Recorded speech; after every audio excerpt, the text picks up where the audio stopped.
first episode of since no one asked, because really no one asked me to do that. I just thought, I could share some of my knowledge is a big word, but some of my experience. When you make movies, everything starts with writing. There are different ways to, tackle a script, an idea. What I want to talk to you about today is the title. For me, very often, the title is the starting point of writing a story. It is very often that the title I start writing with is not the title that I choose in the end, but the title is the spark. Your imagination is a keg of explosive powder, and you need that explosion to start pouring out ideas on paper, on computer, or wherever. But to ignite, to spark that keg of gunpowder, you need that spark, and that spark, for me, is quite often the title. Pulp Fiction, why is that a good title? Well, fiction is a story. Pulp is that kind of story that you would find in the train station, bookstore. There will be blood is like a promise. Literally, there is going to be blood in what you're gonna see. When you see the movie, there's actually actual blood. There's also more something like psychological, but there's a promise. Requiem for a Dream is a great title. Why? Because you have two opposite ideas. A requiem is a mass for the dead. A dream is something very positive, and then it's like when the thing that drives us all, the dream, is dead, and the movie is a mass for that dream that we all share. Even before they see any image of your film, even before they hear any idea that comes into the story, the title will ignite people's imagination, and that is why you need to find a good title for yourself, because they will ignite first your imagination to write the story that goes with it. Speaking of my movie, the title is The Very Last Day. Why do I think it's a good title? Because it has this idea of the very last day of what? Is it the end of the world? Is it the end of someone's life, or one period in someone's life? And even before you see the movie, even before you see any pictures, the very last day hopefully makes your imagination run. What can you do with my rambling now? What I suggest is you take a piece of paper and just out of the top of your head, you come up with like 5, 6 titles that try to play with those ideas, either opposition or a promise, something mysterious, but not mysterious for the sake of mystery, not like shlambalazim. That's mysterious, but that's just bullshit, right? Just try to come up with something that you think would be a good title. Pick the first one on your list, and then you close your eyes. I'm not kidding, you really close your eyes, literally.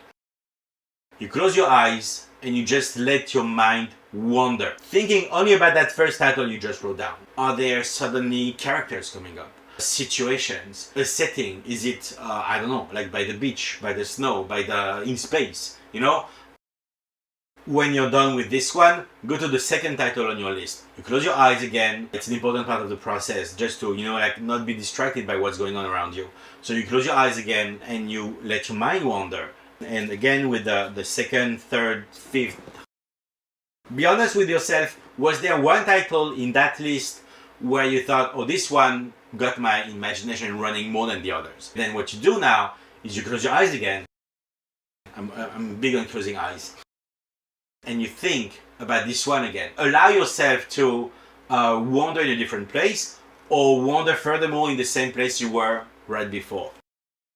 Depending on how that works, then maybe you get something there. The point of this exercise is to make your imagination work. Imagination is a muscle. There is one thing that we all do every day now that kills that muscle, and that is your cell phone, or too much social media. That actually kills your imagination. Why? Because the mind needs to be somewhat at rest to, just like start off and wander. Some people think, oh, I absolutely need my cell phone because I get bored so easily. You know what?